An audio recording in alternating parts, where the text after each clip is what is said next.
Sabi nga ni Marlon, para saan daw yun. Sabi ko sa mga muscle, mga ugat-ugat. Oh, di ba? Oh. I-search nyo po sa sa Google. Makikita nyo sa Google eh. Ilang pagbabago sa EDSA Kung ano yung benefits ng, ng NARA. kabilang dito ang pagpapaikli ng mga concrete barrier sa bus lane.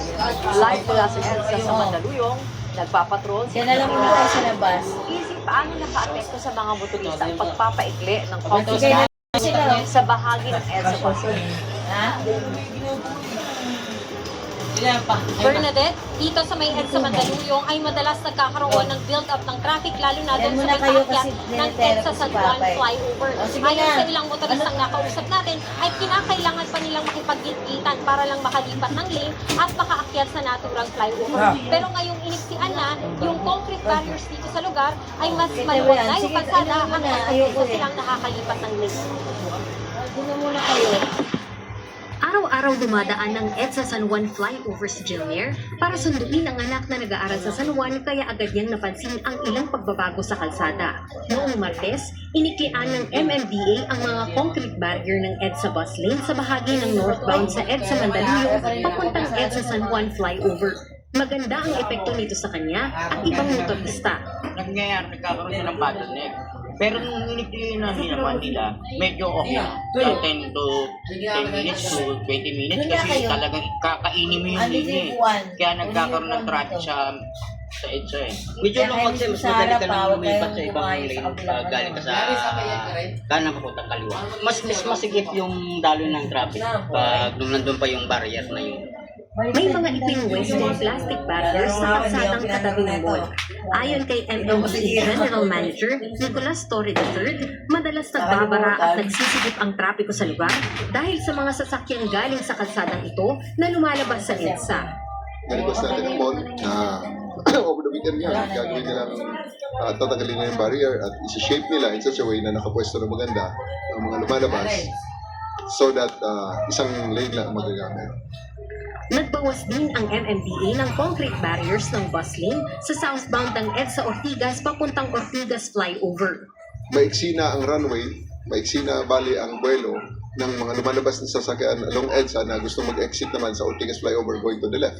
So, ang ginawa natin, nagbawas na naman tayo ng konting barriers, konting number of barriers, mga around 100 barriers, para early on, makapag-disperse na so that bibilis ang load.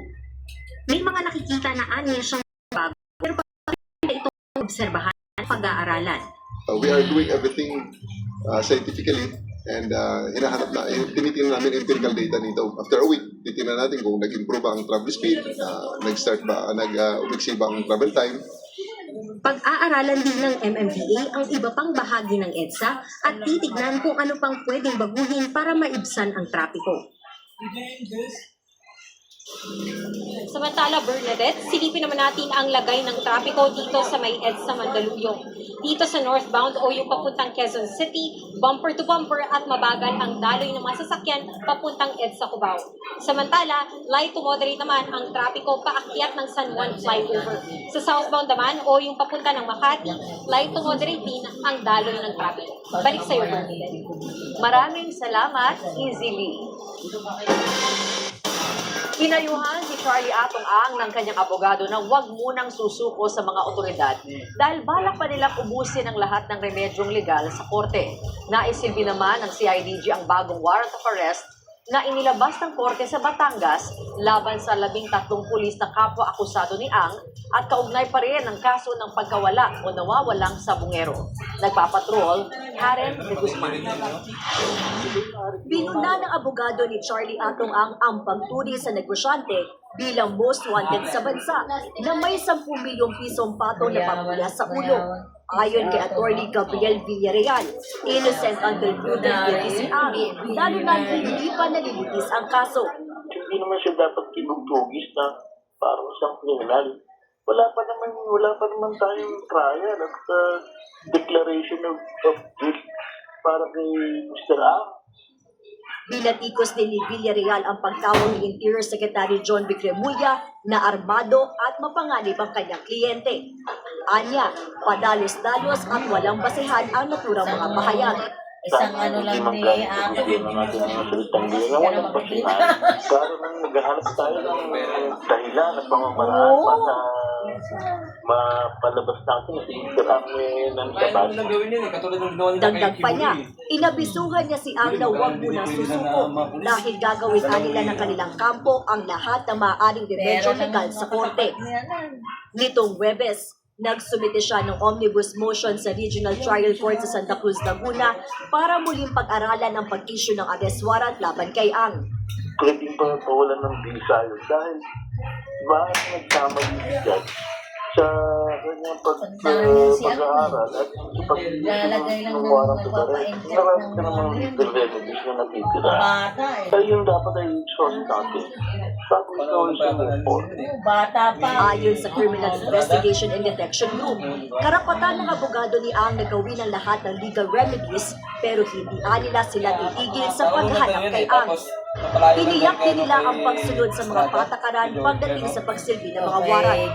Wala naman kung ganong mangyayari na gagawa tayo ng senaryo na naman. First of all, ang ating kapulisan, professional tayo, Paano lang respect alam yung mga babae niya? human rights, no? Grabe. Samantala, naglabas nitong Biyernes sa panibagong warrant of arrest ang RTC na Lipasin, Batangas laban kay Ang at sa 20 pang individual para sa kasong kidnapping with homicide, kaugnay pa rin sa mga nawawalan sa bungero. Naisilbi na ang arrest warrant laban sa 13 pulis ngayong araw, kabilang dito ang 10 pulis na nauna na na-aresto noong Miyerkules, habang isa pang dating pulis ang pinaghahanap ng CIDG. Naglunsad din ang CIDG ng hotline para sa sino mang makapagbibigay ng impormasyon sa patuloy na paghahanap kay Ang.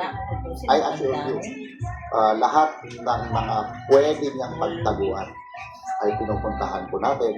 Lahat din ng informations na sinasabi na maaring andito siya is binabalidate natin, pinapapuntahan natin kung may mga indications na nandun siya.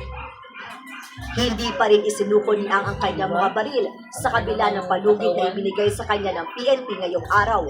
Dahil dito, posibleng kumuha na rin ng search warrant ang pulis para kumpiskahin ang kanyang mga armas. Umaasa naman ang pamilya ng mga nawawalan sa bungero na mapapabilis ang pag-aresto sa negosyante. Maraming experiences na nahihirapan yung ating gobyerno na pasukuin or arestuhin itong mga taong involved sa malalaking corruption issues or sa criminal cases. And we're just hoping na maging madali, mapabilis itong prosesong ito. Muli nagbabala ang PNP sa mga kaibigan at kasosyo sa negosyo ni Ang na posible rin silang managot sa batas sakaling tulungan ang akusado. Karen de Guzman, ABS-CBN News.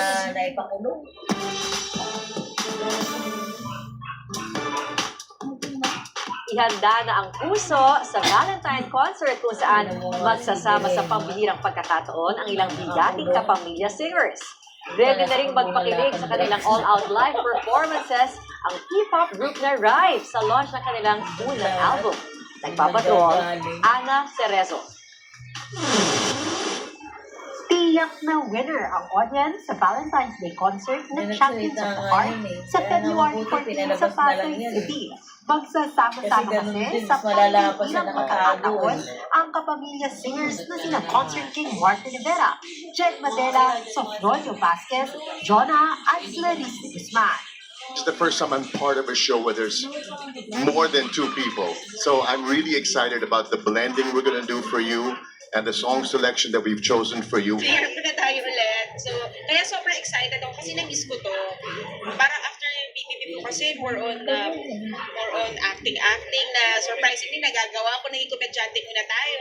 Yung pakiramdam na nananamnam bawat Tagalog words or basta any OPM music, basta pag naipa-perform mo sa sariling atin na audience, iba yung pakiramdam.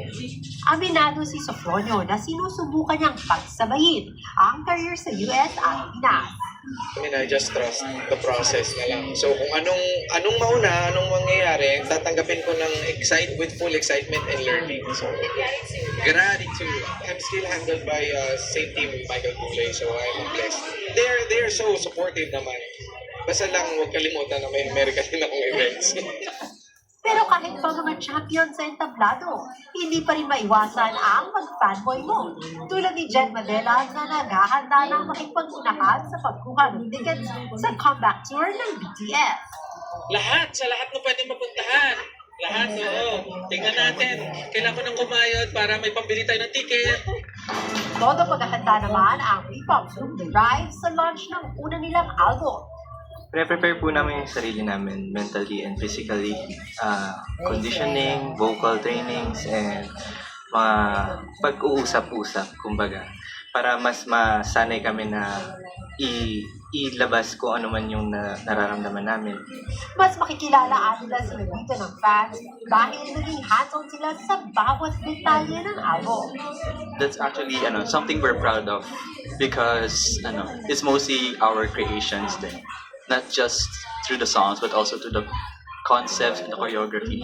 Gagawin ang unang hakbang ng first album showcase sa January 17 sa SM North EDSA in Rio. Ana Cerezo, ABS-CBN News. Sa pagpabalik ng TV Patrol exclusive Chinese na kinidnap umano ng mga kapwa Chinese nasagip sa Pasay. Talbay naharap sa dobleng banta ng Bulkan Mayon at Bagyong Ada. Abangan ng iba pang mga nagbabagang balita sa pagbabalik ng TV Patrol.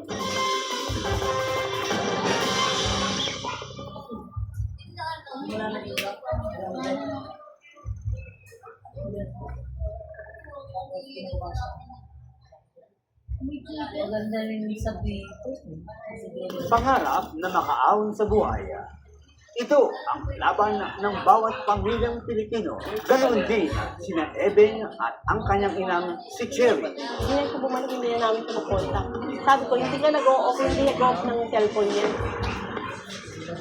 Talaga pong maaamoy mo na yung siyang amoy na alam mong tao niya. Tumuto sa Soho, scene of the crime, Obelatires, ngayong Sabado, alas 4:30 ng hapon.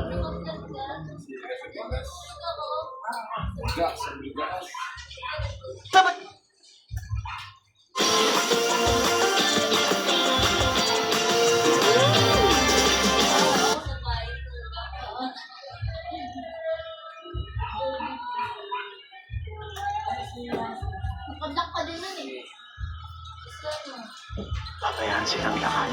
Kahit isa sa kanila ay hindi mabaligtad. Real, nandito kayo. Tumulikod na po kami sa gobyerno. Patunayan niyo muna ang mga sarili ninyo. Sumama kayo sa mga susunod na protesta. Ipaglaban ninyo ang Maynila. Walang katotohanan na may kinalaman mga Guerrero dito. Totoo yan, tataligang tuta kayo kaya kayo nagpo-promote. Gusto mo na.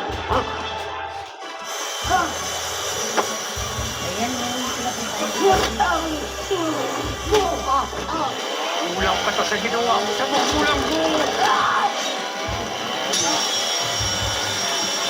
FPJ's Batang Quiapo. Gabi-gabi, 8 p.m.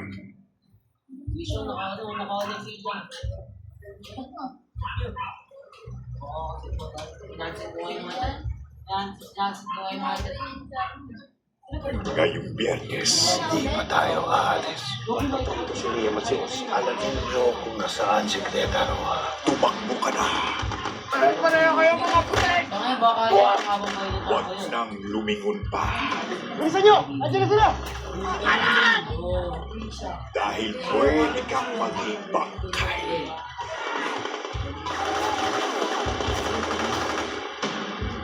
Roja, weeknights, 8:45 p.m.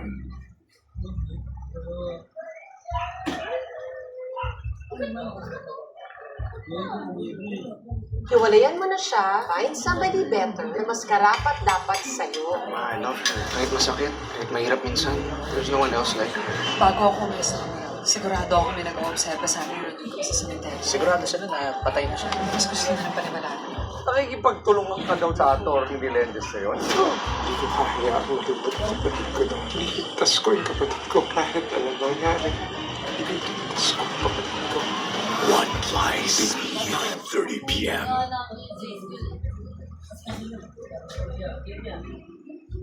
nakakatakot po kuya kada iikot po kami kuya na nakatipto kasi alam po namin na nakasalalay po talaga yung safety namin kuya sa isa't isa. One of you will be the third level.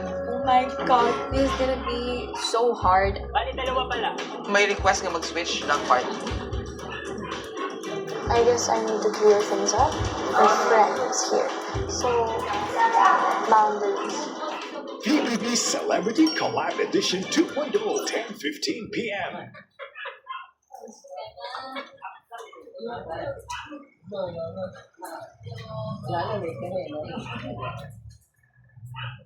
You hear? New Rambulan! Baka ka magkatulong, kaya ka naman kalupatan. Eh, yung isang atabs natin, nahuhuli. Sabi ko sa iyo eh, nahuhuli. Hindi pa tapos yung laban, kaya mo bang umama? Hataw sa kulitan ang Sexy Stars! Anong letter B ang tawag sa nag-mix ng alcoholic and non-alcoholic? Ayala, G! Still! I did it! Wala pa. At hindi mapaawat sa tawanan ang PBB Collab Ex-Housemates! Sa NATO phonetic alphabet, ano ang K? Kangaroo! Potassium. Nagamitin ko ni powers ko. Maraming new surprises! Kamusta kayong dalawa dyan? Maganda pala. Rainbow Rumble!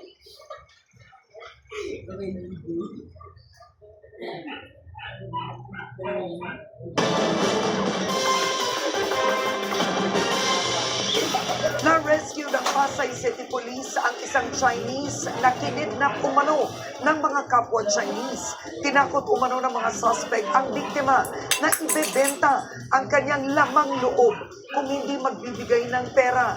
Exclusive, nagpapatrol, Jeff Caparas.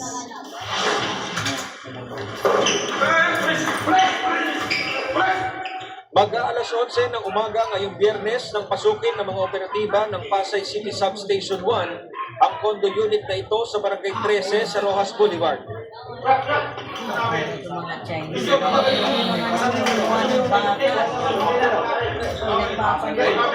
Ang pakay nila, i-rescue ang isang Chinese na nilukot ng mga kapwa niya Chinese kahapon. Naabutan sa lugar ang dalawa sa mga suspect na agad na inaresto. Isa sa mga kaibigan ng biktima ang agad na nagsumbong sa Pasay City Police matapos siyang matanggap ang mensahe ng biktima alas 7 ng umaga na nagpapasaklolo. First, he just told me that he's been kidnapped. So, and there's four Chinese people with knives. So, I told him to call immediately the embassy and the police. So, yeah, that's the first thing I did. Sa backtracking ng PNP, tiningnan ang CCTV ng gusali at nakumpirmang hindi lumabas ng gusali ang biktima kaya pinasok ng mga pulis ang unit. Kwento naman ng biktima, magtatanghali nitong Huwebes nang biglang pumasok sa nirerentahan niyang unit ang apat na suspect at hiningan siya ng $1 milyong. So they just captured me with the hand and the pad and the muscle pad over there and asking me to hand me out the cryptocurrency that I have, and they claim that I owe them $1 million, which I didn't. I just know them. I know them upfront. Dagdag niya, may access sa kanyang kondo ang isa sa mga suspect na nagpapasok naman sa mga kasama nito. He used to be a friend of the criminal, and then he do have the access of this. The extra key? Yeah. He do have the access of entering the room. They want more money. Yung ginamit na pang-galis sa kanyang kamay. Tapos, ano lang po sir, tinanggal lang nila, gagamitin niya itong laptop para makapag-transfer ng pera. Na-recover din ng otoridad ng mga patalim at posas.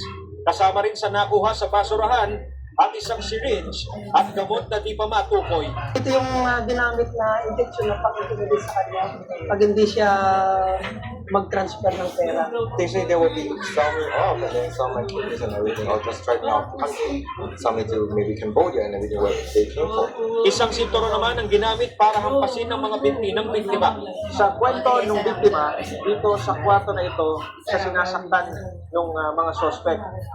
Dito sa banyo, dito sa ibinali, at pinakawalan lamang siya nung siya ay magbigay na ng $14,000 US through cryptocurrency kapalit ng pagpapakawala doon sa pagkakatali niya. At dito naman niya sinagawa yung pag-transfer ng nasa $400,000 US ng cryptocurrency At dito rin siya nakapag-mensahe sa kanyang kaibigan. Dito nakaupo ang isa sa mga suspect na binabantayan yung kanyang ginagawa. At dito naman sa kama, nakatulog yung isa. Ang isa sa mga suspect lumalabas sa dati na rin umanong nasangkot sa kidnapping. Pero natanggap tayo ang kay kidnapping na itong isa nga po ay alleged kidnap for ransom din ng kanyang. Yung isa ay minister ng Itinanggi naman ng mga suspect ang mga akusasyon at nasa bansa umano sila para magbakasyon. Maharap sa kasong kidnapping at serious illegal detention ng mga suspect. Patuloy namang tinutugis ang mga nakatakas sa kasabwat ng mga ito. Jeff Caparas, ABS-CBN News. 27 na ang kumpirmadong patay sa trash slide sa Binaliw landfill sa Cebu City. Ayon sa pamahalaang lungsod, isang bangkay pa ang na-recover ngayong Biyernes ng umaga. Pero inaalam pa ang pagkakakilanlan nito. 9 na individual ang paghihanap ng mga otoridad. Tuloy naman ang search and rescue operations kahit buhos ang ulan. Umaasa rin ang Cebu City Fire Station na matagpuan na ang mga nawawala sa loob ng 2 araw. Dinalaw naman ni Cebu Archbishop Albert Uy ang pamilya ng mga biktima para makiramay. One of our challenges sa operation natin ay malalaking mga debris, malaking mga bakal na nakaharang. Yun talaga ang magbagal sa ating operation. No? We are hoping na sana may miracle fund. Triple ang banta ngayon sa ilang taga-Albay dahil bukod sa Bagyong Ada at pag-aalburuto ng Bulkang Mayon, posible rin ang pagragasa ng lahar. Kaya pinag-iingat ang mga residente, lalo na ang mga nakatira malapit sa ilog. Nagpapatrol, Irene Perol. Naiyak si Ferlin habang inaalala ang binanas sa Bagyong Rene. Halos 20 taon na ang nakaraan. Kasi naglipat kami, ma'am. Gagi, ang uran, ma'am, gari may dugi. Sabi ni Ferlin, napilitan silang magpalipat-lipat dahil hindi nila inasahan ang pagragasa ng lahar sa kasagsagahan ng bagyo sa Barangay Padang, Legazpi City. Kwento naman ni Cristito, hindi ano dito ng bilog. Kaya ito nakadulag to sa pamilya. Naubos. Marami ang namatay noon dahil inanod ang mga bahay, kabilang ang isang buong pamilya. Naalala niya na nakaakyat siya sa isang heavy equipment, kaya hindi siya inanod. Ang marker na ito sa likod ko, dito sa Padang Legazpi City ay itinagawa upang alalahanin ang mga namatay noong 2006 dahil sa Bagyong Rene matapos lumagasa ang lahar mula sa Bulkang Mayon. Ngayong nariyan ang Bagyong Ada at may banta ng lahar, natatakot na naman si Ferlin. Takot naman. Sila kasi na lang po ang loob ko. Ayon sa FIVOX, ang Legazpi City at mga bayan ng Santo Domingo at Caraga na nakakasakop sa mga galis o malalalim na kanal o bambang na dinadaluyan ng uson o mga ibinubugan ng Bulkang Mayon ang mas nanganganib sa banta ng lahar. Pero babala ni Dr. Paul Alanes ng FIVOX, hindi lang ang mga bagong deposits ang mapanganib. Pwede pa naman pong magkaroon ng mga lahar, especially doon sa yung mga previous na eruption pa ng Mayon. And ang kadalasan po tinatamaan dyan ay doon sa Masarawag at Maninila sa Ginubatan. Ayon naman sa Office of Civil Defense, maaaring madagdagan ang bilang ng mga evacuee na naunang inilikas dahil sa aktibidad ng bulkan. Halos 5,000 individual ang madadagdag, habang 1,200 pamilya ang naunang inilikas mula sa permanent danger zone. Nag-increase tayo ng mga evacuate, no? Kasi beyond the 6 kilometer, may tatamaan dyan kung talagang malakas ng ulan, yung mga prone sa lahar movement, no? Kapag malakas yung ulan. Sa Barangay Budjao, sa Caraga, 83 pamilya ang inilikas. Isa ito sa pinakadelikadong lugar dahil nasa gilid ito ng Nibisi Gali. Sa bayan naman ng Santo Domingo, nagpatupad ng preemptive evacuation sa higit 600 pamilya ngayong Biyernes ng hapon. Ongoing na po siya. So bali, nakadeploy na ngayon yung mga teams namin sa Lido, sa Fidel Sortida, sa San Isidro.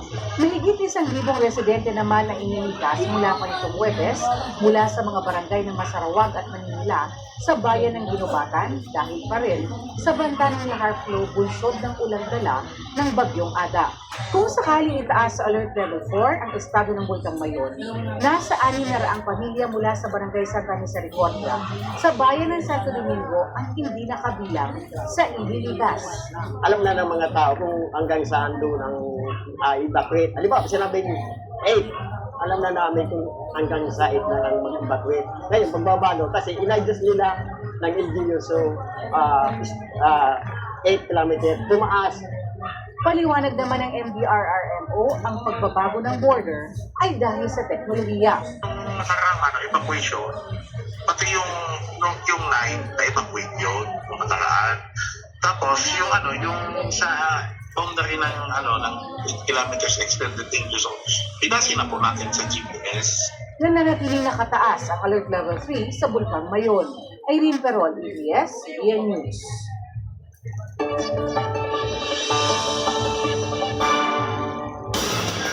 Alamin na po natin ang update sa bagyo mula kay ABS-CBN Resident Meteorologist Ariel Rojas. Ariel, nasaan na Bagyong Ada at saan ito magpapaulan ngayong weekend?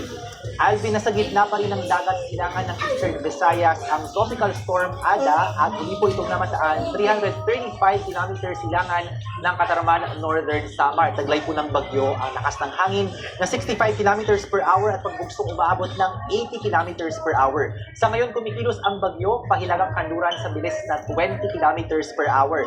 Kita sa gitna po ng dagat ang bagyo, yung ulap at paulan nito ay nakaka-apekto dyan sa Bicol Region, ilang bahagi pa ng Southern Luzon at malaking bahagi ng Visayas, lalo po sa Samar Island. Nakataas po ang wind signal number 1 sa Southern Quezon, Camarines Norte, Camarines Sur, Catanduanes, Albay, Sorsogon, gayon din sa Masbate, maging sa Northern Samar, Samar Province, Eastern Samar, Biliran, Leyte, Southern Leyte, hilagang bahagi ng Cebu, kasama na po ang Camotes at Bantayan Islands, Dinagat Islands at Siargao at Bukas Grande, dyan po sa Surigao del Norte. Sa ngayon po hindi nakikita ang tatama sa lupa ang bagyo at kilos pahilagang kanluran palapit sa amin sa Catanduanes sa araw po yan ng Sabado. Saka po ito mabagal na pipihit sa silangan ng Bicol Region sa Linggo at Lunes at tuloy-tuloy po itong pipina hanggang maging low pressure area dahil papasukin po ito ng tuyong hangin ng amihan. At bagamat ito po ay hindi kalakasan yung hangin, magpatuloy po magpaulan ng bagyo ngayong Biyernes po ng gabi, aasahan pa ang malalakas na ulan dito po sa Eastern at Central Visayas at hanggang madaling araw pa ng Sabado, mabababad sa matinding pagulan ang Samar Provinces. Sa pagkakit naman ng bagyong Pahilaga, aakyat din po yung kaulapan nito at yung mga paulan sa Bicol Region, lalo po dyan sa amin sa probinsya ng Catanduanes hanggang Sabado ng hapon. Patuloy pong mag-ingat at maging alerto mga kapamilya dahil aasahan po yung banta ng mga pagbaha at pag-uho ng lupa at muli po sa kaso ng Albay, posible ang pagdaloy ng lahar. Sa linggo naman, mababawasan ang paulan ng bagyo dito po sa may Bicol at Eastern Visayas. Meron pa rin mahihinang ulan dahil sa amihan dyan po sa bahagi ng Cordillera, Cagayan Valley at meron inaasahang thunderstorm sa hapon sa ilang bahagi ng Mindoro, Panay, Negros at dito po sa may Mindanao. Tayo naman sa Metro Manila, maulap pero mababa po ang tsansa ng ulan sa araw po ng Sabado at Linggo. Kapamilya, naramdaman na po ang epekto ng bagyong Ada sa ilang bahagi ng Samar Province mula pa nitong Huwebes. Sa Puhan ni Bayan Patroller Shelly Liano, malakas ang ulan sa kanilang barangay sa Yaan sa bayan ng Yabong nitong Biyernes ng umaga. Ayon sa Yabong Municipal Disaster Risk Reduction and Management Office, wala silang inilikas na residente sa kabila ng masungit na panahon pero patuloy ang kanilang pagbabantay sa paghagupit ng bagyong Ada. At yan po ang update sa lagay ng panahon. Ako po si Ariel Rojas. Happy weekend at ingat sa pamilya. At susunod, Representative Leandro Leviste, naghain ng reklamo laban kay Communications Undersecretary Claire Castro. At pedicab driver at 2 lalaki sa kulungan ang bagsak matapos ng kable ng kuryente. Tuloy Tuloy pa rin ang ating pagbabalita sa pagbabalik ng TV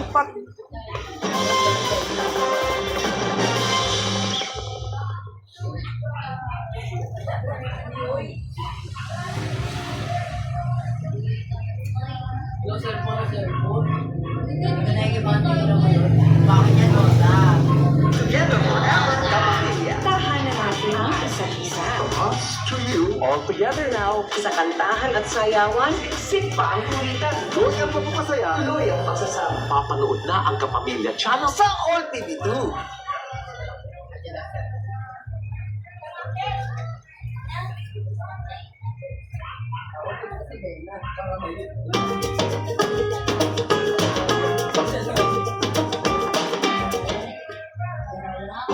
Patunayan niyo muna ang mga sarili ninyo. Sumama kayo sa mga susunod na protesta. Ipaglaban ninyo ang Maynila. Walang katotohanan na may kinalaman mga girero dito. Totoo yan, dadaling ang tuta kayo kaya kayo nagpo-promote eh. Puso na. Ha?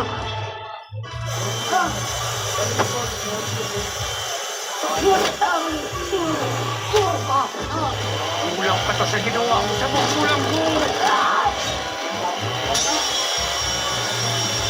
FPJ's Batang Quiapo. Gabi-gabi, 8 p.m.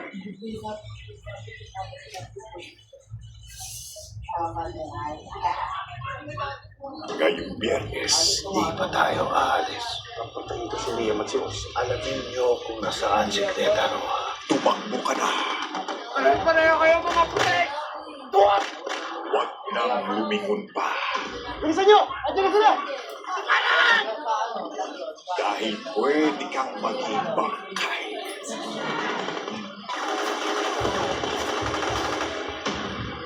Roja, weeknights, 8:45 p.m.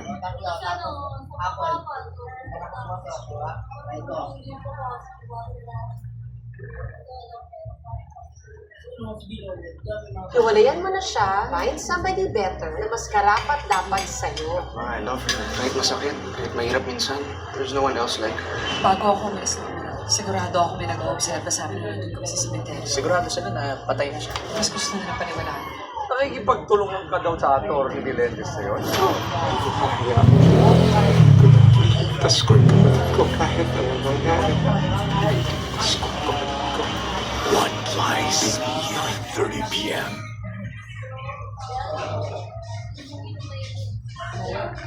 Nakakatakot po Kuya Kada, iikot po kami Kuya ng nakatrip to kasi alam po namin na nakasalalay po talaga yung safety namin Kuya sa isa't isa. One of you will be the third level. Oh my God, this is gonna be so hard. Bali, dalawa pala. Pag may request mo is ng party. Mga alas 9 po na umaga. I guess I need to clear things up. Our friends. So, PBB Celebrity Collab Edition 2.0, 10:15 p.m. Together forever Kapamilya. Tunay na happy ang ating New Year. Ang ating Kapamilya channel mapapanood sa All TV 2. Tara. Tara, sama ka. Umaga hanggang gabi sa Channel 2. Sabay-sabay tayong tumutok sa ating paboritong Kapamilya shows. Rainbow na! Wow! Ang galing mo pala! Dahil tayo madlamig, may isang totoong buong pamilya. Gusto man ng mapunda, pinapangako ko, magkakasama lahat tayo. Tunay na happy ang ating New Year dahil tayo ay together, forever, kapamilya. Kapamilya Channel sa All TV. Gawin mo po, alas 9. Pwede, alas 9. Arestado ang 4 na suspect sa magkakahiwalay na buy-bust operation sa Quezon City dahil sa umano'y pagbebenta online ng mga fertilizer at pesticide na mahigpit na ipinagbabawal. Nagpapakol, Aiza Aquino. Kuya. Dito siya natutulog. Kasi madali siya na... Sa kanyang tindahan mismo sa Mindanao Avenue, na-arrest kami sa nakuha ng QCPD Station 3 at the Fertilizer and Pesticide Authority o FPA. Ang lalaki ito na nagbibenta umano online na mga pataba at pestisidyo. Ayon sa Fertilizer and Pesticide Authority, mahigpit na ipinagbabawal ang pagbebenta ng mga ganitong produkto online dahil delikado itong mahalo sa iba pang dinideliver na parcels. These two particular products, these are highly regulated.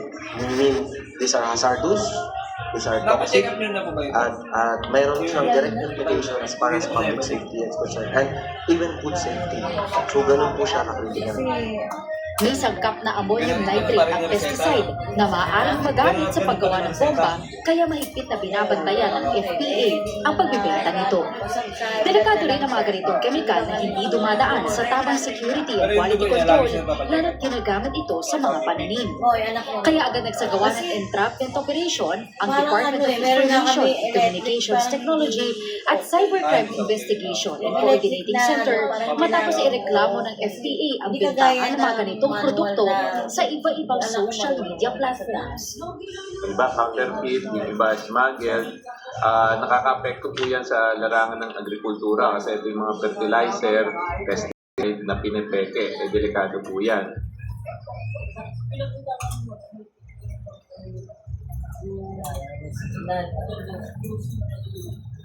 Tay. Tay, dapat mo sa... Thank you. Kailan ulit ang ano niyan? Check na si Kuya. Magpinsan sa Kuya. Sana po eh, kapag nagbabago pa rin. Oo, na ano ko sa... Ay po, ina-arrest na namin sa pagbibenta ng legal na fertilizer ba? Sa sumunod na operasyon ng mga otoridad, dinampot sa gilid ng kalsada sa Barangay Kamuning ang dalawang babaeng nahulihan ng mga kahon ng fertilizers na binibenta online. Aminado ang isa sa mga suspect na alam niyang bawal ang pagbibenta ng fertilizers online. Lang po, nabasa ko po yung marketplace, kaya lang, siguro na-audio ka po. Dami na nga na binili na nasisira Sa tindahan naman ng mga halaman sa loob ng Quezon Memorial Circle, inaresto ang isa pang babaeng online seller. Kahon-kahong pesticide at fertilizer ang nakuha sa kanya. Ang iba,